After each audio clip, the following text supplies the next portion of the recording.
Good morning and welcome to Melrose Unitarian Universalist Church. Our service today is called, What is the Deal? Good morning. I am the Reverend Dr. Suzanne Trilligator. My pronouns are she, her, and hers, and I am really pleased that you are with us today. We are a beloved community of free thinkers and passionate doers. If you're visiting us today, you are very welcome here. To learn more about us, go to our welcome page, and our chat host, Florence Cordovano, will drop that link into the chat box now. Feel free to go there, learn more about us, sign into our digital guest book, and request our newsletter, and then you'll know everything that's going on here at our church. Today is another fun day in the life of the church. It's the kickoff event for our annual auction. Instead of breakout rooms and our usual coffee hour, we'll have a special event right after church where you will get a sneak preview of all the fun that's in store for you this week. You'll get maybe a glimpse at all the great prizes and events we have, and just a little hint of the surprise bit of fun that's going to happen at the party next Saturday night. So that's right after church today instead of coffee hour. Stick around. Just one more announcement for you today. This past Wednesday, we as a church did a really big thing. It was a tremendous moment in the life of our congregation. We had a special meeting where we voted to do something amazing, just amazing. And here to tell you that story is our board president, Dan Griscom. Dan, are you there? Yes, I'm here.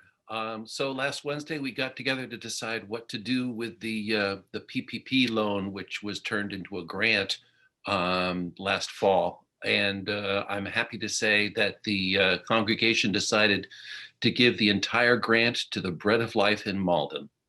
We're in contact with them, and they're thrilled to receive the money, and they will put it to good use very quickly.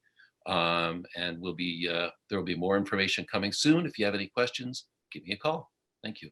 And Dan, how much money was that again? $33,900. What? That is a lot of money. I am really proud of us. I believe that is such a significant load of money. It could do a great amount of good, and it can do it really quickly for all of our neighbors who need help now. So thank you very much for all your work in making that happen. Thank you to everybody who came to the meeting and everybody who took part in the process, especially our gift allocation task force and our board. Thanks to everyone. So that does it for our announcements today. So now we just move right on to that moment in our service where we put our view into gallery mode. We can see all the screens and all the people here, and we wave. We say hello and good morning and good job and giving away all that money. Hi, everybody. I'm a little slow on hitting my buttons this morning. Hi, everybody. Good morning.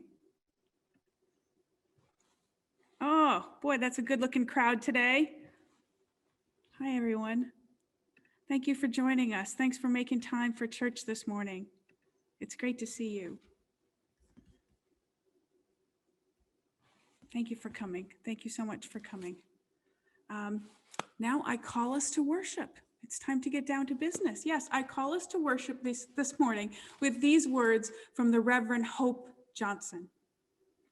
She writes, "We are one, a diverse group of proudly kindred spirits. Here, not by coincidence, but because we choose to journey together. Learning to love our neighbors, learning to love ourselves, apologizing and forgiving with humility, being forgiven through grace, creating the beloved community together. We are one." And now in that hope, I light the symbol of our faith, the Flaming Chalice. And this morning, our chalice lighting reading will be given by Nita Penfold. Nita, go ahead. Ignite in Us Radical Love by Reverend Rebecca Savage. We light our flaming chalice as a beloved people, united in love and thirsting for restorative justice. May it melt away the tethers that uphold whiteness in our midst. May it spark in us a spirit of humility. May it ignite in us radical love that transforms our energy into purposeful action. This a chalice of audacious hope. This chalice shines a light on our shared past, signaling our intention to listen deeply, reflect wisely, and move boldly toward our highest ideals. And now we join together in our opening hymn, which is one of my personal favorites. It speaks deeply to the value of beloved community, and it tells us how. Please, Josh, share our opening hymn this morning, sung by our choir.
Thank you, choir.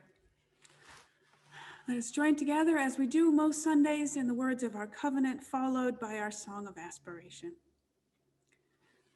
Love is the doctrine of this church. The quest for truth is its sacrament, and service is its prayer. To dwell together in peace, to seek knowledge in freedom, to serve humankind in fellowship, to the end that all souls shall grow into harmony with the divine. This is our great covenant, one with another and with our God.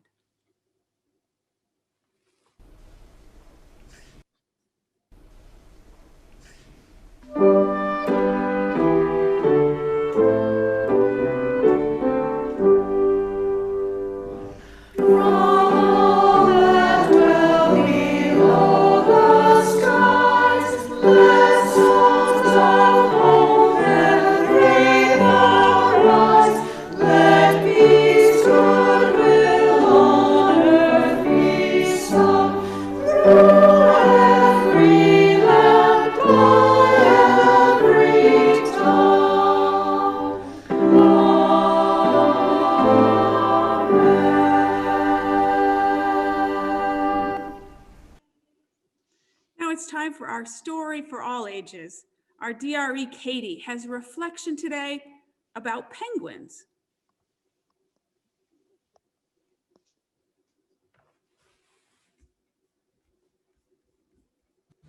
Good morning, everyone. So today, instead of a story, we have a little bit of a reflection about emperor penguins and building community.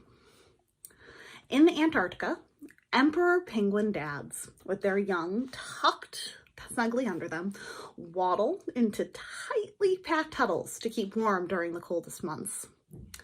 While the female penguins are on a long voyage for food, the male penguins must endure a climate so harsh. Ted Scambos of the National Snow and Ice Data Center of the University of Colorado in Boulder told National Geographic, "It's a place where Earth is so close to its limit of coldness. It's almost like another planet." Like all of us, these penguins must make the best of their circumstances and find ways to thrive. Also, similar to people, the only way emperor penguins thrive is in community. They shuffle while they huddle in spectacular group movements that look like dances to ensure that none remain on the toasty inside of the huddle nor on the cold outskirts for too long.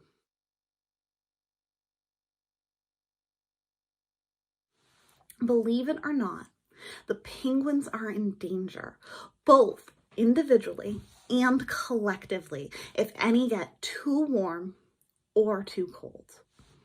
Similarly, our human family suffers individually and collectively when the forces of power and privilege shuffle the same folks to the margin or disconnect them from community time and time again. Think about your community. Who gets support and resources?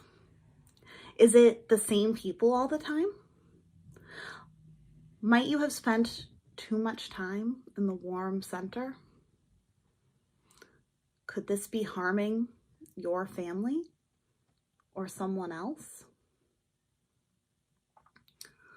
Why don't human communities instinctively choreograph ourselves for equity and common good?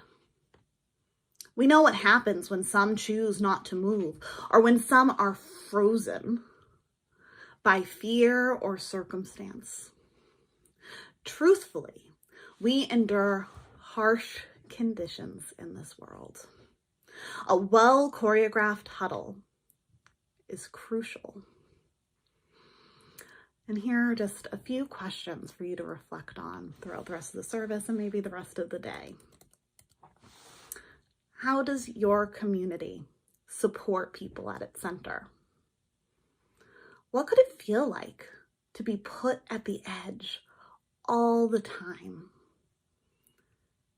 How do people know when it's time to move from the center and take a turn at the edge? How can we each make way? Blessed be, and shuffle on.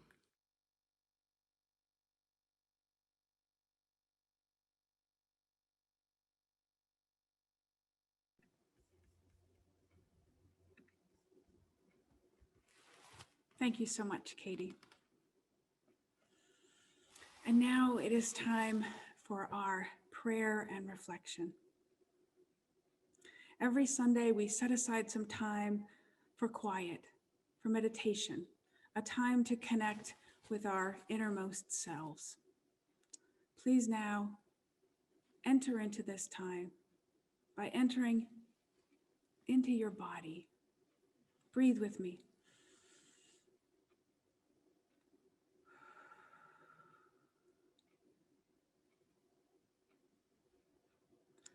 Settle into your chair. Breathe deeply. Relax.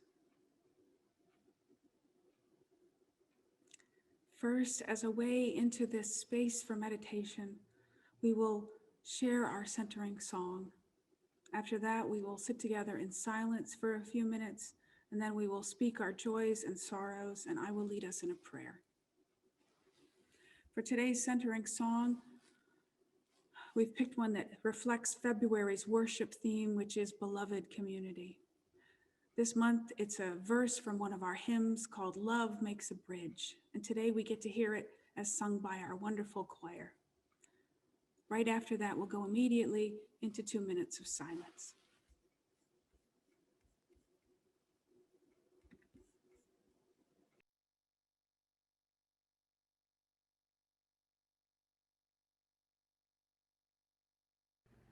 Love makes a bridge from heart to heart and hand to hand.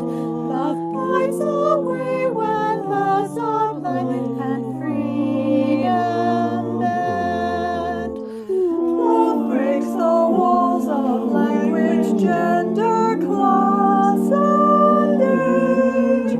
Love gives us wings to slip the bars of every cage.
Every time we gather, we share a ritual with one another.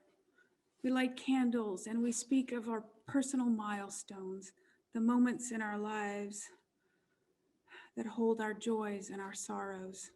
And we share them with one another so that we might know one another more fully and be better companions on this journey. First, if you have a sorrow to share today, please type it into the chat box now, and I will read them aloud.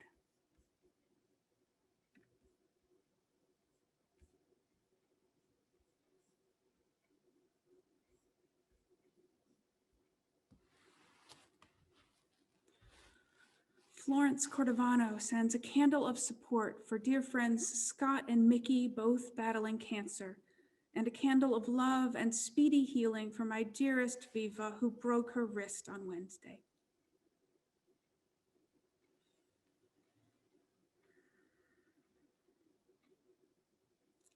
I see some candles of thanks, but I think we'll put those in the joys this week. So are there any other sorrows out there that you'd like to share today?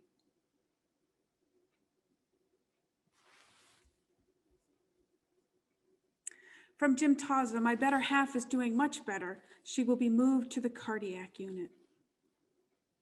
From Don and Janice Bissix, a sorrow, remembering my sister Rachel Bissix, singer and songwriter, gone 16 years ago now. From Lisa Wilson Wright, a candle of concern for my family in St. Louis. 2 have tested positive for COVID and the other 2 are showing symptoms. From James and Sunny, a candle for James's co-worker and her 2 children. She lost her husband and their father this week. From Randall, a candle of joy for Margaret, who got her first vaccination this week. Should have put that in the joys. It's definitely not a sorrow. Did I miss any sorrows?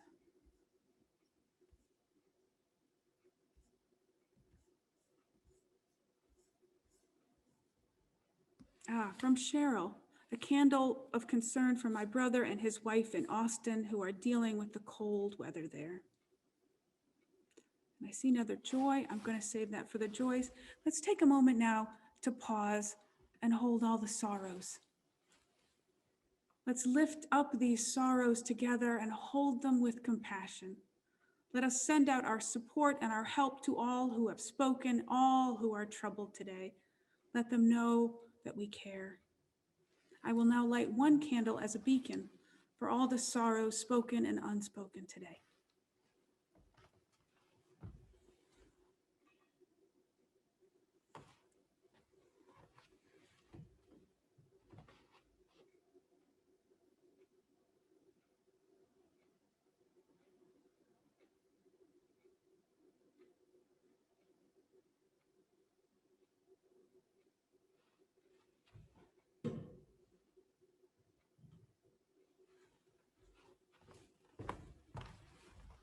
And now we'll go for the joys, all the joys that you'd like to share. I see that there are some already in the chat box, but if you have more, please type them in and I will read them aloud.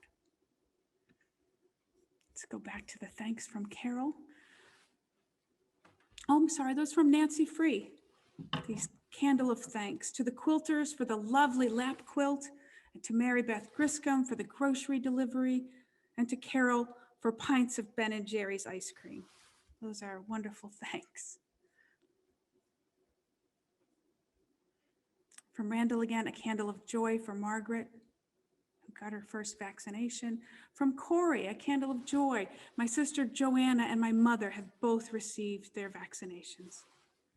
From Marie, a candle of joy. Bill's mom got her 2nd dose of the COVID vaccine yesterday and she's feeling fine. From Joyce, 2 candles of joy. The first for our son in Nevada, who had COVID-19 and now feels so much better. The 2nd candle for Dan, who again connected us to Zoom and to our MUUC community. And from Cheryl, joy that my mother got her first vaccination yesterday. From Florence, a candle of joy for all the support that Viva has received from this wonderful community after her injury. From Carol Nestor, I got my 2nd dose on Friday. Yay. Good for you, Carol. Are there any other joys we need to share this morning?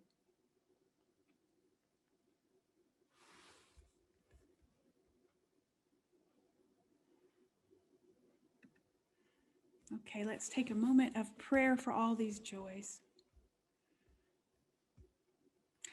Thank you. By sharing these joys, you enrich our ties to one another and you remind us of the joy of living. We are so grateful to you. I now will light 1 more candle to shine out our thanks for all the blessings that were shared here this morning and all the blessings in our lives.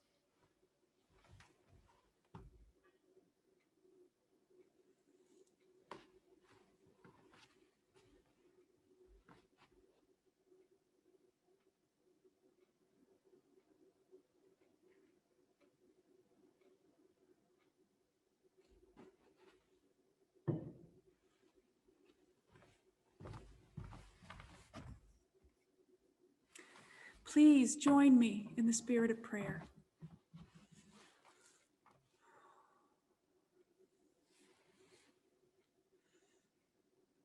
Spirit of life, great mystery underlying everything that is, source of love and justice, be with us and hear us. Breathe with us now into our lungs. Beat with us in our hearts. Flow through our limbs. Calm our weary minds.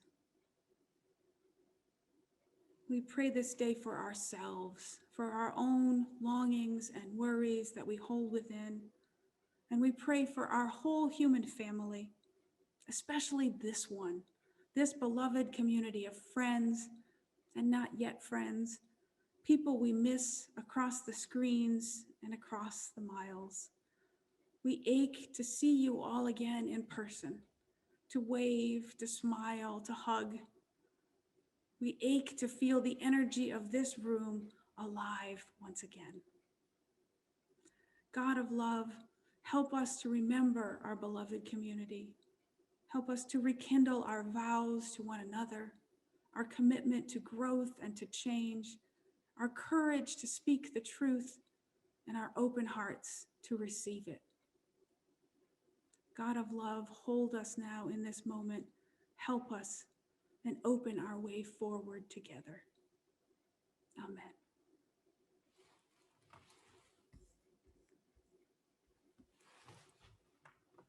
Now is the time for our offertory. If you are moved by our worship this morning, I invite you to donate using the orange button in the top right corner of our homepage at melroseuu.org. If you click on it, it'll take you to a new page that explains some of the updates to our process. For February, our giving partner, which was chosen by our anti-racism team, is the scholarship fund set up by the Friends of Melrose Metco. Half of our collection, the part marked plate this month, half of that will go to support the college costs of outstanding Boston-based graduates of Melrose High. Last month, when I was searching for great music to share with you that was related to that theme, I reached out to Michelle Aldrich, and she helped me out by creating a whole playlist of some of her favorite songs. And I ended up choosing something else for that Sunday, but this other song stood out to me, and I put it in reserve to use this Sunday. It's a song that jumped out to me as a great description of what we dream about when we dream about beloved community. Michelle pointed out this song, and then later on, I was searching for interesting performances of the song. And when I discovered this particular video performed by this beautiful collection of singers, I couldn't help myself. I had to share it with you. Not only does it remind me of a simpler time before the pandemic, when we could get together to sing, it also paints for me a gorgeous picture of the world that is still possible and maybe even still becoming as we speak. This song is We Shall Be Free by Garth Brooks, and it is performed for you today by the first grade at Weaver Lake Elementary School in Maple Grove, Minnesota.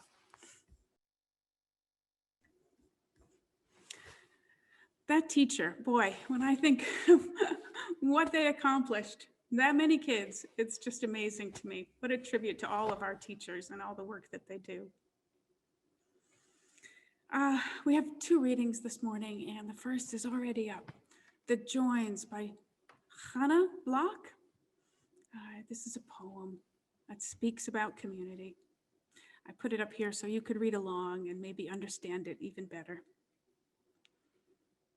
What's between us often seems flexible as the webbing between forefinger and thumb. Seems flexible, but it's not. What's between us is made of clay, like any cup on the shelf. It shatters easily. Repair becomes the task. We glue the wounded edges with tentative fingers. Scar tissue is visible history, the cup more precious to us because we saved it. In the art of kintsugi, A potter repairing a broken cup would sprinkle the resin with powdered gold. Sometimes the joins are so exquisite, they say the potter may have broken the cup just so he could mend it. And now, Josh, our second reading, Communities of Memory and Promise by the Reverend Kendall Gibbons. Our communities of memory and promise are founded upon covenants because we all need a defense against the impulse of immediate feelings that challenge our best intentions. It is necessary to be reminded from time to time of what you said you were going to do and what you really want, over and above the lure of momentary comfort. Covenant is our word for the solemn promises that counteract the randomness of a future in which anything and everything is possible by committing us in advance to certain relationships and values. We do this because what we build with intention and even with difficulty is more satisfying in the long run than the pleasures that we happen to encounter. We do it in time-consuming rituals, invoking powers that we scarcely know how to name, because we are seeking some way to give our lives the density, the dignity, and depth that we suspect with longing might yet be possible. Thank you for that, Josh.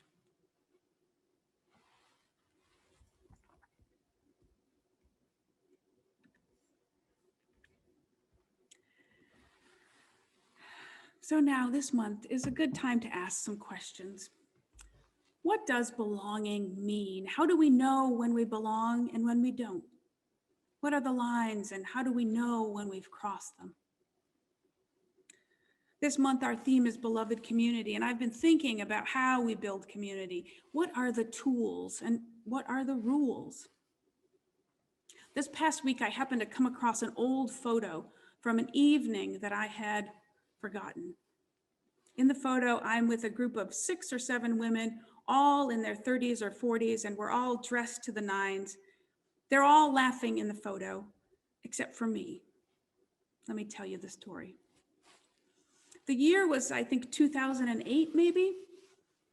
And a particularly generous new friend of mine, another mom from Lily's 3rd grade class, I think, had invited me out with her friends for a special once-a-year night at the finest restaurant and bar in town.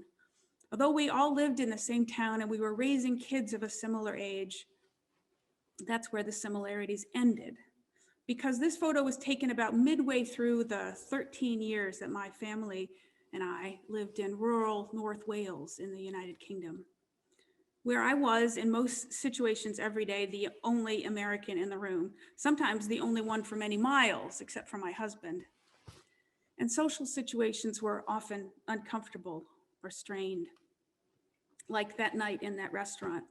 All of these women had a different approach to parenting than I did. They had grown up watching different TV shows. They read different books. They spoke different slang. They studied in a very different educational system. They were raised in a different culture than I was. And we didn't know how to talk across that difference. And we didn't have much to talk about then.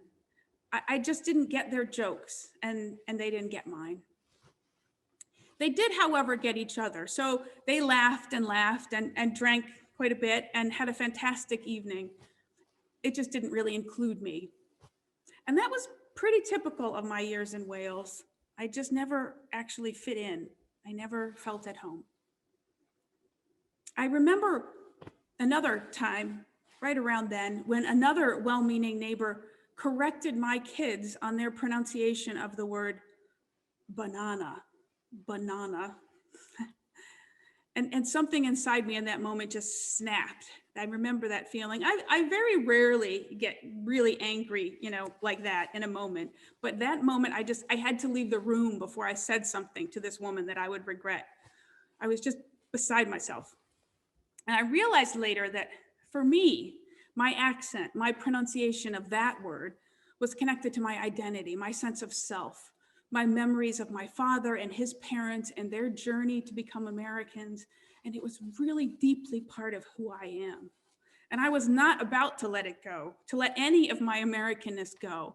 And the very hint of a suggestion that I should learn to speak English like a native of the country where I lived, where I owned a house and sent my kids to school and applied for citizenship, well, that just filled me with rage. And you know, maybe it shouldn't. So I realized that these things did not match up. Where I lived and who I was did not go together. One of them would have to give.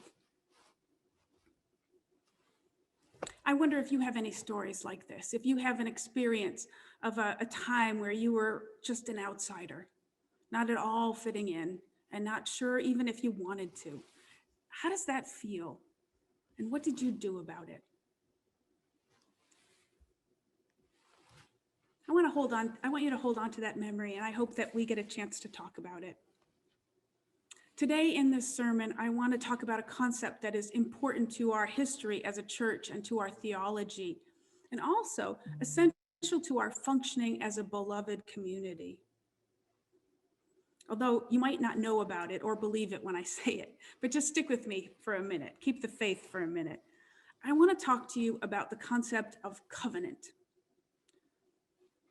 That's a word that we throw around a lot, but maybe we don't all know what it means. It's at its core, it's a formal word for a promise or a commitment. In the Bible, God makes several covenants with humans and with all humanity. For example, after the flood, God and Noah strike a deal. If humans promise not to commit murder, God promises never again to flood the earth. Later, God strikes similar deals with Abraham and with Moses, granting them much land and many descendants in exchange for some laws that they promised to follow. And this covenant becomes the foundation of Judaism. Later on in history, early Christians argued that the crucifixion represented a whole other kind of covenant between God and humanity, and they developed some complicated theologies based on that idea. Then, hundreds of years later, in the Reformation, something totally new happened. Dissenters came up with a brand new idea about covenant. What if, in addition to this biblical history of covenant as a foundational promise between God and humanity, what if covenant could also be used to describe foundational agreements between people?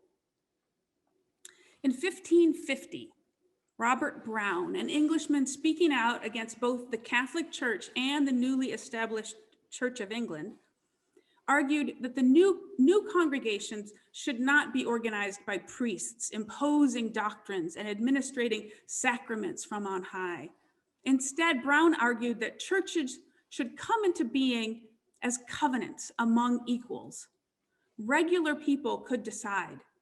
They could agree to walk together in faith, choose their own ministers and teachers, debate questions and learn the truth, and welcome the voice of protest, complaint, and dissent. For his radical views, Brown was chased out of England. And so he went to the Netherlands, where he founded a colony of Puritans, from whom a group would later set sail on a boat called the Mayflower.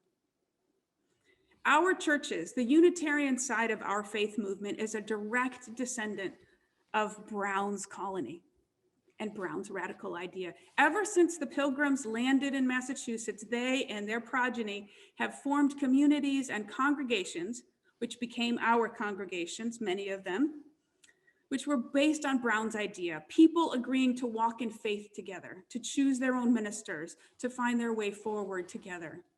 And so UUs often say that we are not a creedal faith, we are a covenantal faith.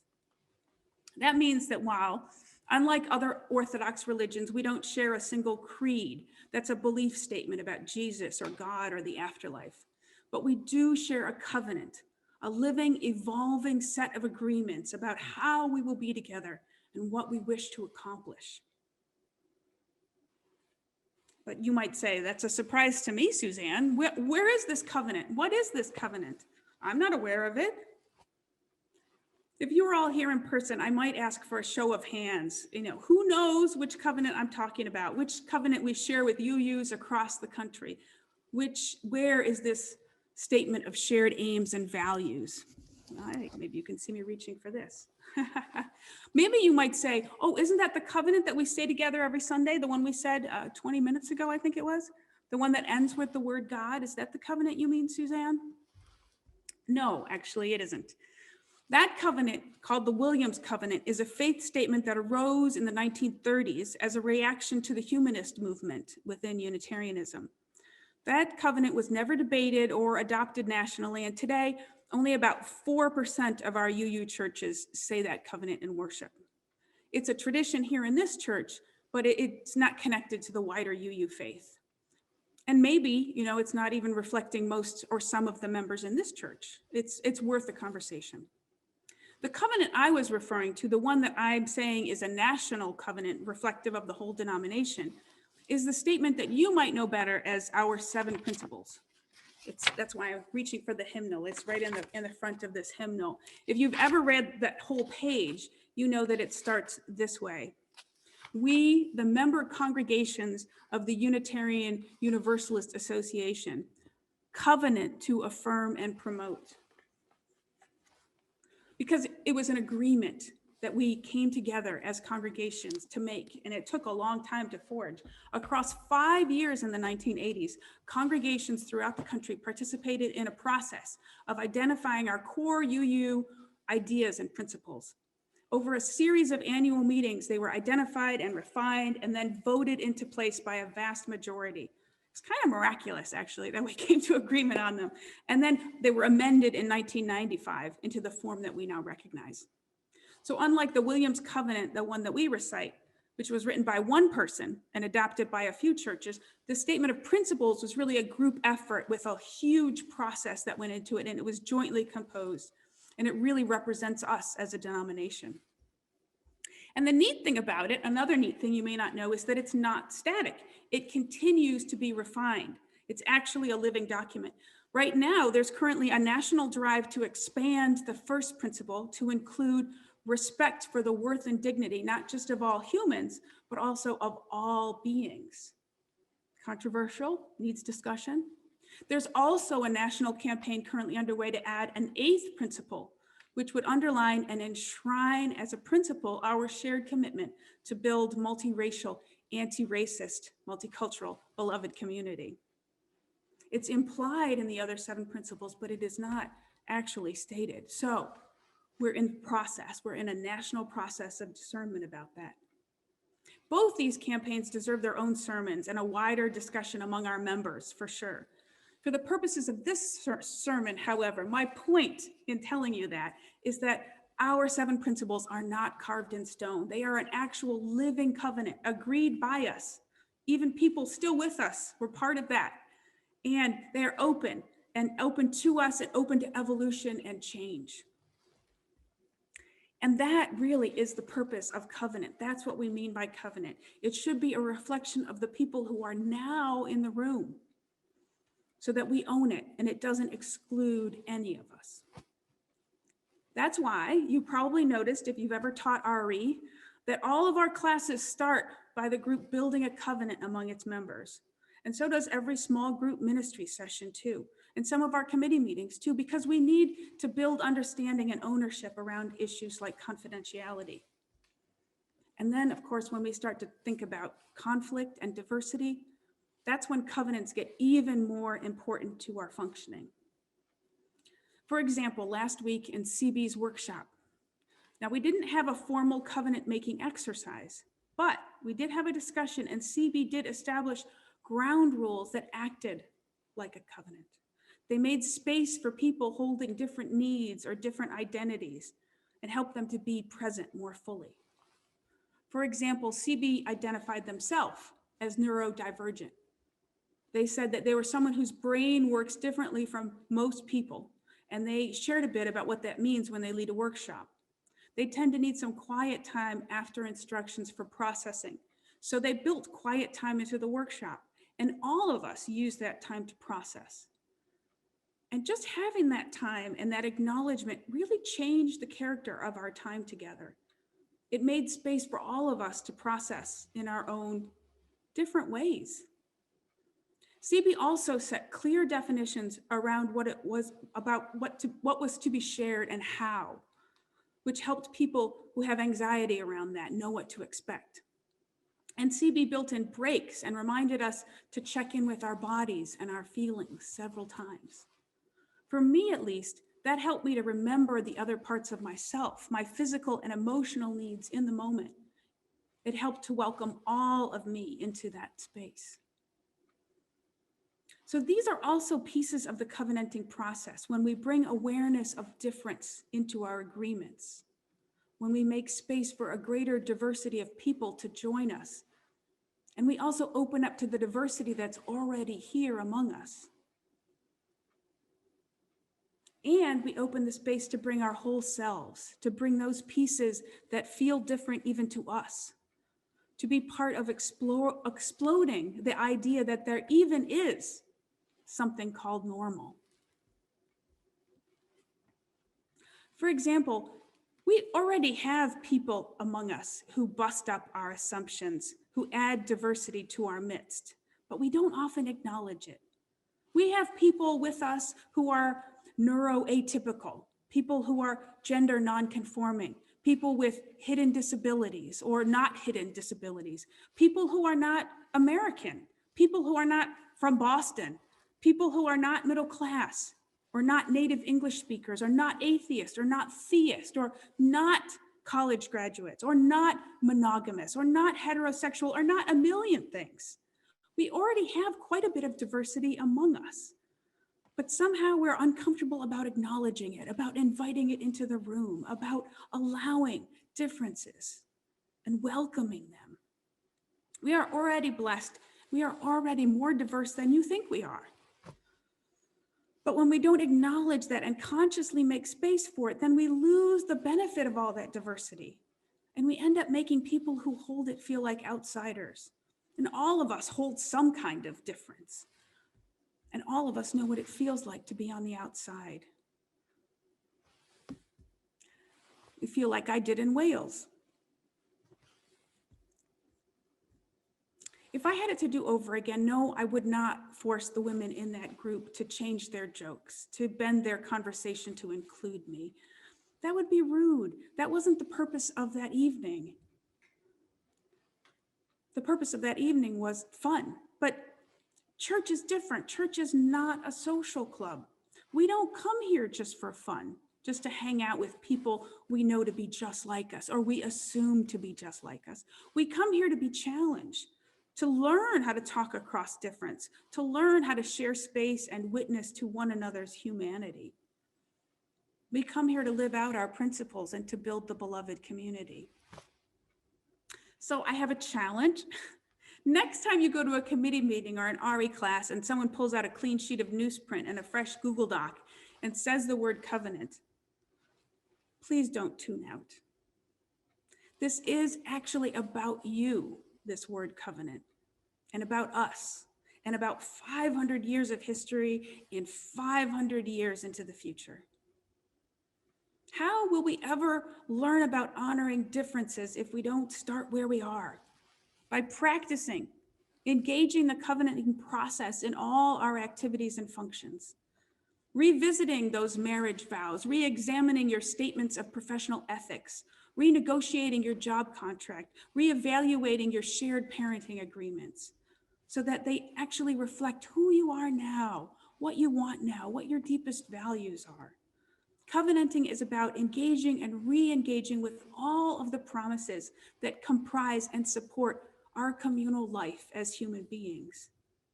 And in the church, covenanting is about how we stay alive and relevant and growing as a people, as persons, and as a congregation.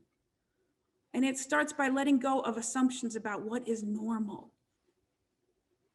by speaking our own truths about our differences, about trusting one another with that truth. Saying out loud when it's relevant, when it matters. Actually, I don't agree. Or my theology is different from yours. Or I need a minute to think about that. Or my body doesn't work that way. I need a different break at a different time. Or my pronouns are, or That's an economic hardship for me. I can't do it. Or, I think there might be some hidden assumptions here. Can we talk about this? These are all ways of engaging difference, and they're not name calling, they're not conflict, they're just talking about our own truth and being in the moment. When covenants aren't spoken aloud, when they're just assumed that we all agree, that we all share the same culture, when they aren't refreshed and revisited and renewed, then they grow stale and old and oppressive and exclusive to the people in the room even. But when we dare to engage them and challenge them and change them, they can become the mechanism by which we grow, the tool that we actually use to live our vision of building the beloved community. As CB said, so may it be, and so may we make it be. Amen. Please join me in our closing hymn today, which is We Would Be One, sung by our choir. No, that's last week. No, this week, Tara is singing to us When Our Heart is in a Holy Place. Please share the video. Please join in.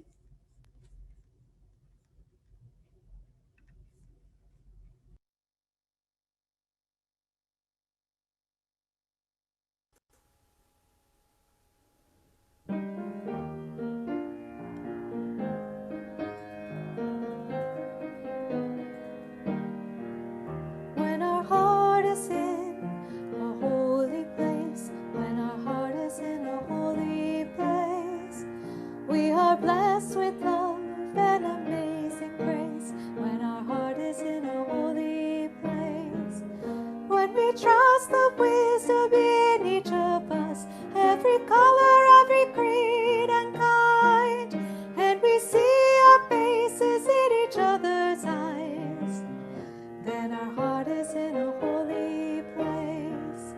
When our heart is in a holy place, when our heart is in a holy place, we are blessed with love and amazing grace. When our heart is in a holy place, when we tell the story from deep inside, and we listen with a loving mind, and we hear our voices in each other's words, then our heart is in a holy place. When our heart is in a holy place, when our heart is in a holy place, we are blessed with love and amazing grace. Then our heart is in a holy place. When we share the silence of sacred space, and the God of our heart stirs within, and we feel the power of each other's faith, then our heart is in a holy place. When our heart is in a holy place, when our heart is in a holy place, we are blessed with love and amazing grace. When our heart is in a holy place, when our heart is in a holy place.